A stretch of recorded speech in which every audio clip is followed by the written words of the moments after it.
Alors oui, je sais 2021 c'est loin, c'est carrément le turfu. Vous imaginez déjà des skates et des voitures qui volent, des baskets autogonflantes, des déplacements en aérotrain ou même de la téléportation. On passera le permis de jetpack et on ira en vacances sur Mars. Enfin, peut-être. Je ne sais pas si tout ça existera en 2021. Mais ce que je peux vous garantir par contre, c'est que vous aurez un nouveau bac. Et comme le bac c'est un sujet assez important, on a fait cette vidéo en partenariat avec le ministère de l'Éducation nationale pour tout vous expliquer. C'est parti!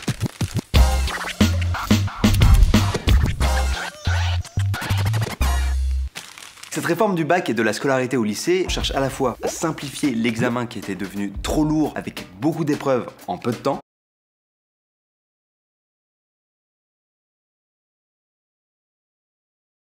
à mieux préparer aux études supérieures,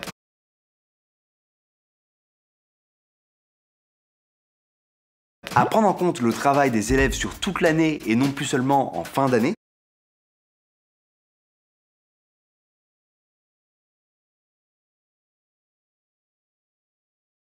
et enfin à renforcer l'accompagnement à l'orientation des élèves.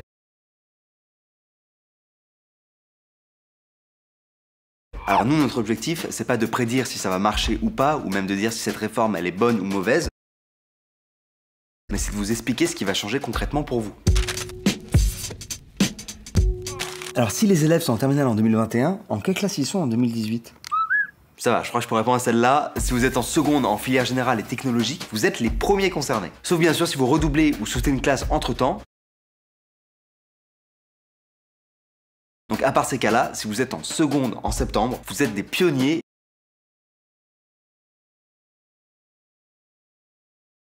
Et vous inaugurerez le nouveau bac dans 3 ans.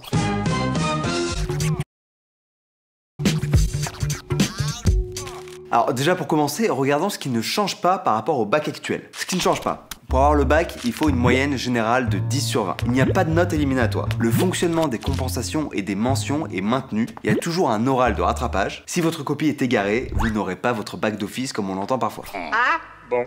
Alors désolé mais ça c'est une légende. Mais par rapport au bac de vos grands frères ou de vos grandes sœurs ou même du bac que moi j'ai passé, il y a pas mal de changements. La première nouveauté c'est le contrôle continu. Alors attention, le contrôle continu c'est pas genre on prend toutes les notes de l'année, on en fait une moyenne, etc. Non, le contrôle continu sera organisé en 3 séries d'épreuves en classe de première et en terminale. En première, les épreuves elles se dérouleront au 2e et 3e trimestre. Et en terminale, elles se dérouleront au 2e trimestre. Toutes ces épreuves sont organisées sur le modèle des épreuves actuelles, c'est-à-dire un sujet, une copie, une table, une chaise, une salle, un correcteur. Bref, vous avez compris l'idée quoi. Plus précisément, les sujets seront choisis à partir d'un stock d'exercices type. D'ailleurs, chaque lycée choisira ses sujets en fonction de l'avancement des classes dans le programme. Les copies seront anonymes, et c'est pas vos profs, mais c'est d'autres profs qui les corrigeront. Un peu comme les bacs blancs ou brevets blancs d'aujourd'hui. Ces épreuves communes, elles comptent pour 30% de la note finale. Elles portent sur certains enseignements communs, comme l'histoire géo, les 2 langues vivantes, l'enseignement scientifique pour le bac général, les maths pour le bac techno, etc. Et il y aura aussi une épreuve sur l'une des 3 spécialités que vous suivrez en première, mais que vous abandonnerez en terminale.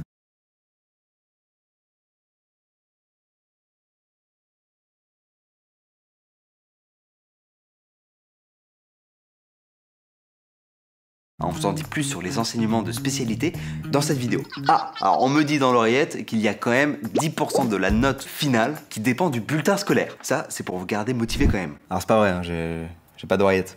Regardez. Donc au total, le contrôle continu pèse pour 40% de votre note finale.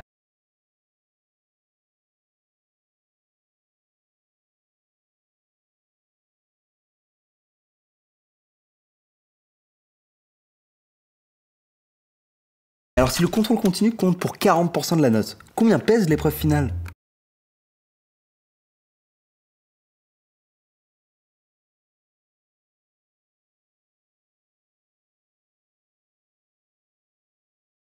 « 60%. Et ces 60% se partagent entre les 2 épreuves de français, écrit et oral, que vous passerez en première, et les 4 épreuves que vous passerez en terminale au printemps et en juin. Donc il reste bien que 4 épreuves à passer en terminale, 2 épreuves sur les enseignements de spécialité que vous aurez suivis, ça c'est pour le printemps, et une épreuve de philosophie en juin. Ah, la philo. Et un oral final en juin aussi. Voilà la grande nouveauté de votre futur bac. Vous passerez un oral en fin de terminale. Bon, en même temps, vous avez déjà eu un oral au brevet, il y a aussi un oral de français en première, donc c'est quasiment la routine.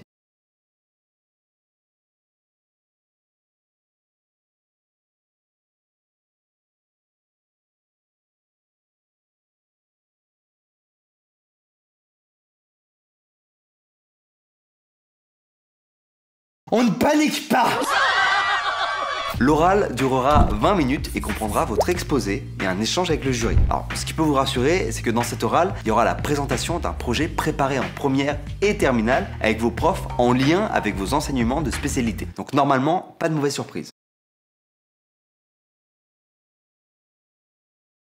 Et on ne pouvait pas finir sans évoquer le rattrapage. Comme je vous le disais, le rattrapage ne change pas vraiment puisqu'il correspond aux 2 € de rattrapage qui existent déjà aujourd'hui. Ça concernera donc tous les bacheliers qui obtiendront entre 8 et 10 au bac.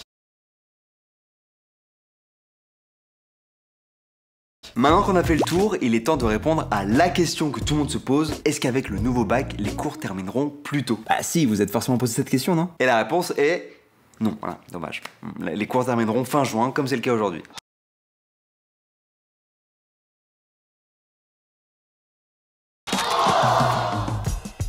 Bon, comme ça fait pas mal d'infos, voici un petit récap pour ce nouveau bac. Le contrôle continu, c'est 40% de la note finale, avec 10% qui viennent des bulletins scolaires, de première et de terminale, et 30% des épreuves communes, 2 séries en première et 1 série en terminale. Les épreuves finales, elles, c'est 60%, avec une épreuve anticipée en première, français écrit et oral, et 4 épreuves finales en terminale, avec 2 enseignements de spécialité, une épreuve de philosophie et un oral final. Et je vous conseille d'aller faire un tour sur le site quandjepasseLebac.com sur lequel il y a toutes les infos. Voilà pour ce qui est du nouveau bac 2021, donc rendez-vous dans 3 ans pour tester tout ça, mais dites-vous que vous avez de la chance parce que vous au moins, vous passez pas le bac pendant la Coupe du Monde, comme c'était le cas cette année. Ça vous permettra de réviser tranquillement, sereinement.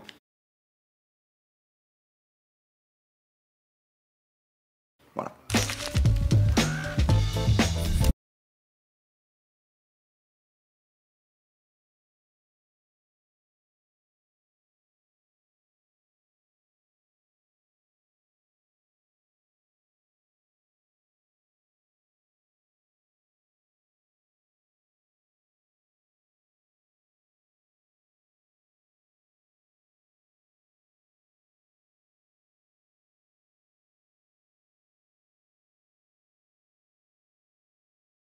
Merci d'avoir regardé cette vidéo, n'oublie pas, il y a une nouvelle anti-sèche chaque semaine et tu peux aussi checker les vidéos déjà en ligne.